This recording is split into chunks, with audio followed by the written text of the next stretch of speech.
अस्सलाम वालेकुम दोस्तों, मेरा नाम डॉक्टर अली असगर है और आज की इस वीडियो में हम डिस्कस करने जा रहे हैं मोस्ट इंपॉर्टेंट की पॉइंट्स ऑफ इनहेरिटेंस।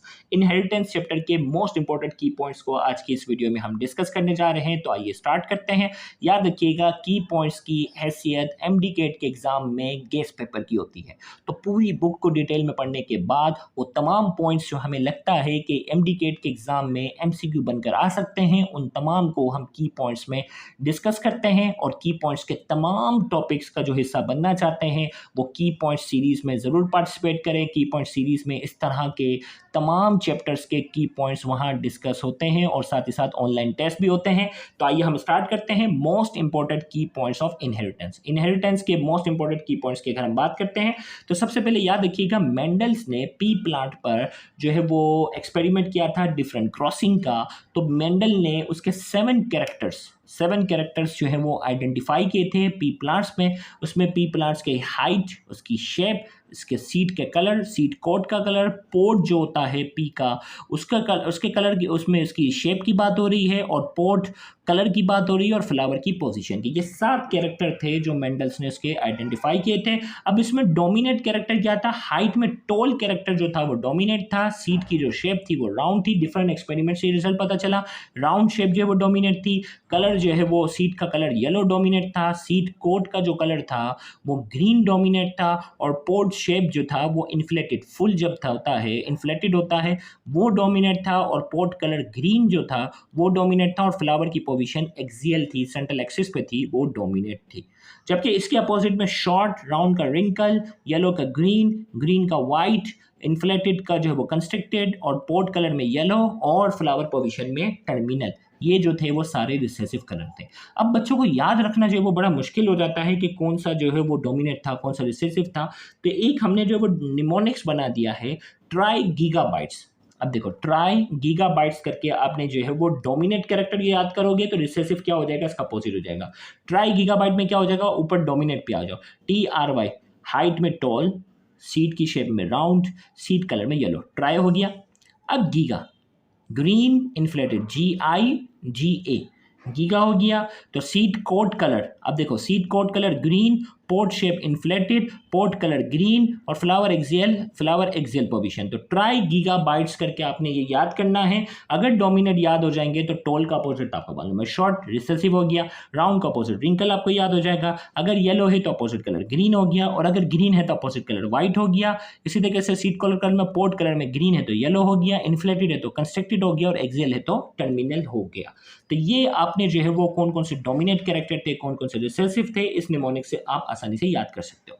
फिर हम बात करते हैं लॉ ऑफ डोमिनेंस की। वो कैरेक्टर जो F1 जनरेशन में अपीयर होते हैं, यानी दो ऑर्गेनिज्म जो है हो प्योर स्पीशी के दरमियान जब हम क्रॉसिंग करवाते हैं तो वो कैरेक्टर जो पहली जनरेशन में आते हैं वो डोमिनेट होते हैं, और वो कैरेक्टर जो F1 जनरेशन में अपीयर नहीं होते वो क्या है, रिसेसिव कहलाते हैं। जबकि लॉ ऑफ डोमिनेंस के मुताबिक F2 जनरेशन में डोमिनेंट हमेशा 3:1, डोमिनेट और रिसेसिव के दरमियान के जो रेशो होता है वो फिनोटिपिकली 3:1 होता है।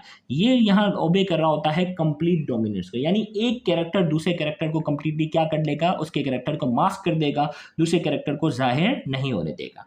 फिर इसके बाद मेंडल में आता है लॉ ऑफ सेग्रीगेशन, जिसका दूसरा नाम है law of purity of gametes. इसे law of purity of gametes भी कहते हैं। इसमें मोनोहाइब्रिड क्रॉस करवाया जाता है। दो प्लांट्स के दरमियान जो क्रॉसिंग करवाई जाती है उनके दरमियान एक कैरेक्टर का जो है वो डिफरेंस होता है। मोनोहाइब्रिड क्रॉस, उसमें जो इनहेरिटेंस आती है वो सिंगल ट्रेड इनहेरिटेंस है। अब इसमें जो होमोजाइगस, प्योर ब्रीड जो होती है ना, प्योर ब्रीड जो होती है किसी भी कैरेक्टर की वो होमोजाइगस होती है। एग्जांपल अगर आर, और याद रखिएगा इसमें हमारे पास जो है वो या तो वो होमोजाइगस डोमिनेट भी हो सकता है और होमोजाइगस रिसेसिव भी हो सकता है। मिसाल के तौर पर राउंड सीड जो था, सीड की शेप राउंड जो थी वो डोमिनेट थी। डोमिनेट कैरेक्टर को हमेशा कैपिटल लेटर से लिखा जाता है, रिसेसिव को स्मॉल से।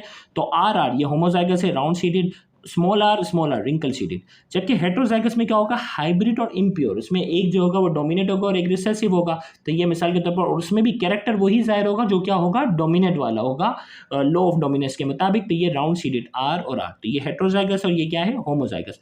फिनोटाइप कहते हैं फिजिकल अपीयरेंस को, जीनोटाइप कहते हैं donated factor by parents for a tribe.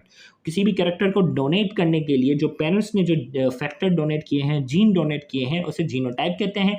और लॉ ऑफ सेग्रीगेशन के मुताबिक जो हमारे पास F2 जनरेशन में जो फिनोटाइप का रेशो होता है वो 3:1 होता है और जीनोटाइप का रेशो होता है 1:2:1। ये पूरा एक्सपेरिमेंट डिटेल लेक्चर में हमने एक्सप्लेन किया हुआ है, वहाँ से होगा। यहाँ हम जस्ट की पॉइंट डिस्कस करेंगे। तो फिर हम बात करते हैं टेस्ट क्रॉस की बात करेंगे। Cross between phenotypical dominant individual and homozygous recessive individual to find the homozygosity and heterozygosity of dominant parents. भाई दो पेरेंट्स के दरमियान जो है वो क्रॉसिंग करवाई जा रही है, जिसमें एक डोमिनेंट है और एक क्या है, रिसेसिव है। दोनों क्या है, होमोजाइगस है। अब देखो सॉरी, टेस्ट क्रॉस में हमें देखना है कि भाई डोमिनेट वाला जो शख्स है ना, आपको मालूम है कि डोमिनेट वाला जैसे राउंड है ना, ये राउंड है, ये होमोजाइगस भी हो सकता है और हेट्रोजाइगस भी हो सकता है। अब हमें कब पता चलेगा कि कौन सा डोमिनेट वाला कैरेक्टर होमोजाइगस है या कौन सा वाला हेट्रोजाइगस है? जबकि रिसेसिव वाला तो हमेशा होमोजाइगस ही होगा। डोमिनेट वाला होमो भी हो सकता है और हेट्रो भी हो सकता है। तो ये जानने के लिए कि जो फिनोटिपिकली डोमिनेट है ना, ये होमोजाइगस है या हेट्रोजाइगस है, उसकी हम क्रॉसिंग करवाते हैं किसके साथ, होमोजाइगस रिसेसिव के साथ। होमोजाइगस रिसेसिव, रिसेसिव तो हमेशा होमोजाइगस ही होगा। मकसद ये होगा ये जानना कि ये जो डोमिनेट वाला है ये होमोजाइगस है या ये डोमिनेट वाला क्या है, हेट्रोजाइगस है। अब इसमें मिसाल के तौर पर ये डोमिनेट वाला इस कंडीशन में देखो होमोजाइगस रखा है, इसमें डोमिनेट वाला क्या रखा है, हेट्रोजाइगस रखा है। जबकि रिसेसिव को जो है वो ये क्या रखा है, रिसेसिव दोनों सूरत हाल में क्या है, होमोजाइगस होगा। तो अगर ये डोमिनेट वाला अगर होमोजाइगस होगा तो सारे के सारे क्या होंगे, डोमिनेट वाले कैरेक्टर आएंगे। और अगर ये डोमिनेट वाला अगर हेट्रोजाइगस होगा तो आधे जो है वो डोमिनेट वाले कैरेक्टर आएंगे और आधे जो होंगे वो रिसेसिव वाले कैरेक्टर आएंगे। इनका 50-50 का रेशो होगा। फिर इसके बाद हम बात करते हैं इनहेरिटेंस ऑफ टू ट्रेट के अंदर दो कैरेक्टर का जो है वो डिफरेंस होगा। F2 जनरेशन के अंदर जो रेशो आता है 9:3:3:1, इसे लॉ ऑफ इंडिपेंडेंट असॉर्टमेंट भी कहते हैं। अब जो है वो मेंडल से हटकर नॉन मेंडेलियन इनहेरिटेंस की हम बात करेंगे। नॉन मेंडेलियन इनहेरिटेंस की हमारे पास 3 एग्जांपल हैं, इनकम्प्लीट डोमिनेंस, को डोमिनेंस और मल्टीपल एलील। तो आज का ये जो पहला पार्ट है इनहेरिटेंस के लेक्चर्स का, तो इसमें हम इनकम्प्लीट और को डोमिनेंस तक जो है वो डिस्कशन करेंगे। इनकम्प्लीट डोमिनेंस को हम पार्शियल डोमिनेंस भी कहते हैं। इसका फिनोमिना जो है वो कार्ल्स कोरेन, साइंटिस्ट का नाम याद रखना है, उसने ये फिनोमिना 4 o'clock प्लांट, जिसे बॉटनिकल नेम में मिराबिलिस जेलापा, ये जो वो बॉटनिकल नाम है, इसमें जो वो एक्सपेरिमेंट किया था। इसमें क्या किया था इसने कि भाई रेड फ्लावर लिए और रेड फ्लावर की क्रॉसिंग करवाई वाइट फ्लावर के साथ। उसने ये देखा कि F1 जनरेशन के अंदर सारे के सारे पिंक आ रहे हैं। F1 जनरेशन के अंदर क्या आ रहे हैं, पिंक आ रहे हैं, ना रेड आ रहे हैं, ना क्या आ रहे हैं, व्हाइट आ रहे हैं। तो इसमें क्या था कि इस क्रॉसिंग के अंदर none of them marks the expression of other, किसी ने भी एक दूसरे को मुकम्मल तौर पर मार्क्स नहीं किया। एक्सप्रेशन गेट ब्लेंडेड, इनका जो एक्सप्रेशन था वो क्या हो गया, ब्लेंडेड हो गया, मिक्सचर ऑफ कलर हमारे पास क्या है, आ गया। तो इसने एक्सपेरिमेंट क्या किया था कि भाई रेड और व्हाइट दोनों की क्रॉसिंग करवाई, तो सारे के सारे F1 जनरेशन में पिंक आए और सारे पिंक वाले जो थे उनकी आपस में जब क्रॉसिंग करवाई तो F2 जनरेशन के अंदर रेशो आता है 1:2:1, रेड, पिंक 2 और व्हाइट।